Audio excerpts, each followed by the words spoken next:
یہ ہم سنتے ہیں کہ بزرگان دین جو ہیں بعض اوقات کچھ درگاہیں ایسی ہیں کہ کہتے ہیں آپ کا خاص یہ مسئلہ یہاں پہ حل ہوگا، خاص یہ مسئلہ یہ حل ہوگا.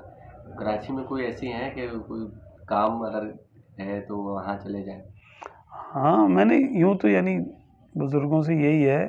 اب یہ باتیں تجربات پہ مبنی ہیں. دیکھو اب قرآن و حدیث تو کسی شخص کے بارے میں نہیں آیا کہ فلاں مزار پہ چلے جاؤ فلاں. آپ کسی بھی مومن کی قبر پہ چلے جائیں، اپنے پرانے باپ دادا کی قبر پہ چلے جائیں، مومن تھے، ظاہر سی بات ہے نیک بندوں کی دعا قبول ہوتی ہے، گناہ گاروں کی بھی ہو جاتی ہے. کیا ہماری دعا قبول نہیں ہوتی؟ کیا ہم کتنے گناہ گار ہیں، روح سیاہ ہے، لیکن ہماری کتنی دعائیں قبول ہو جاتی ہیں. تو یہ ہے کہ جیسے آپ جو مشہور اولیاء اللہ ہیں، اللہ تعالیٰ ان کی شان کو بڑھانا چاہتا ہے. وَرَفَعْنَا لَكَ ذِكْرَكَ کا سایہ ان پہ ڈالا ہے یعنی اللہ تعالیٰ نے. تو ان کا مقام وہ لوگوں میں ظاہر کرنا چاہتا ہے. تو یہ ہوتا ہے کہ بھئی کوئی شخص چلا جائے گا، جیسے حج کے بارے میں مشہور ہے، اگر حج کرنا ہو تو حضور داتا علی حجویری رحمۃ اللہ علیہ کو اس اصالِ ثواب کرے یا ان کی بارگاہ میں جا کر عرض کرے کہ آپ میرے لیے حج کی دعا کریں، اللہ تعالیٰ میرے لیے اسباب کر دے. تو ایسا ہو جاتا ہے. مجھے اس کا ایک یعنی جو تجربہ ہے، تو مجھے حج کا بڑا شوق تھا، تو لاہور میرا جانا ہوا مدینۃ الاولیاء. تو وہاں میں نے پھر داتا علی حجویری رحمۃ اللہ علیہ کی بارگاہ میں حاضری دی، اور میں نے عرض کی کہ آپ کے بارے میں جی مشہور ہے کہ آپ لوگوں کو حج کرا دیتے، تو میں بھی آپ کی بارگاہ میں حاضر ہوں، آپ مجھ پہ بھی نظر کرم فرمائے. تو الحمدللہ پھر اسی سال میرا حج کا ہو گیا تھا، انتظامات ہو گئے. اور اتنا مجھے ایک دو معاملے میں یعنی میں نے کچھ کام وام کیے تو مجھے اس میں نفع ہوا اتنا کہ مجھ پر حج فرض ہو گیا. تو پھر تو میرا جانا ہی تھا. ویسے میں جاؤں گا تو پھر یہ کہ لوگ بولتے ہیں بھائی ابھی یہ کام باقی ہے، وہ کام باقی ہے، تو یہاں خرچہ کر لو، وہاں خرچہ کر لو.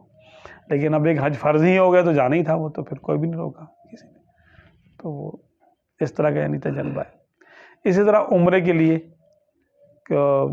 مدینہ شریف جانے کے لیے، جیسے ہمارے جو نا کراچی والے ہیں، تو کراچی میں ایک جو ہے نا یعنی درگاہ ہے دولت شاہ سبز باری رحمۃ اللہ علیہ، تو ککری گراؤنڈ کے سامنے مزار جن کا. سنا ہے کہ یہاں پر بھی مالی معاملات میں یہاں دعائیں جلدی قبول ہوتی ہیں. اس طرح شادی بیاہ کے لیے دعائیں قبول ہونے کے لیے یہاں پر جو بابا جو ہیں بزرگ ہیں، کیا نام ان کا، کارساز بابا، یہ کراچی میں ہی ہے، بلکہ اس کا نام یہ کارساز ہی ہے، یعنی اسٹاپ کا نام بھی کارساز ہے. تو وہاں پر ان کا مزار ہے، وہاں دعا کرتے ہیں. تو شادی بیاہ کے معاملات کے لیے وہ کافی مشہور ہے. تو ہوتا بھی ہے، اس کا بھی تجربہ ہے. ایک کام ہمارے جاننے والے کو، تو ان کی بیگم سے کچھ ناچاگی ہو گئی تھی، تو وہ روٹ کے بیٹھ گئی تھی گھر پہ اپنے. تو ان کو جناب کہا کہ یہاں چلے جاؤ، وہ گئے تو ان کا معاملہ حل ہو گیا. ایک کی شادی نہیں ہو رہی تھی، تو میں نے کہا چلو یار چلتے ہیں وہاں پہ. تو مزار تو اب یہ کہ اس میں جو ہے نا بند ہو گیا، احاطہ میں نیوی کے شاید وہ دیوار کے اندر لے لیا گیا اس کو. تو ہم نے باہر ہی پیٹرول پمپ پہ کھڑے ہو کے ہم نے فاتحہ پڑھ لی اور دعا کی یا اللہ تعالیٰ ان کے صدقے ہمارا کام کر دے. تو اس کی بھی شادی ہو گئی ماشاءاللہ، بڑے اچھے اس میں گھرانے میں شادی ہو گئی اس کی. تو اس طرح کے معاملات ہیں. تو اللہ کے ولی ہیں، اللہ تعالیٰ کی صفات کے مظہر ہیں یہ، تو بالکل ایسا ہو جاتا ہے.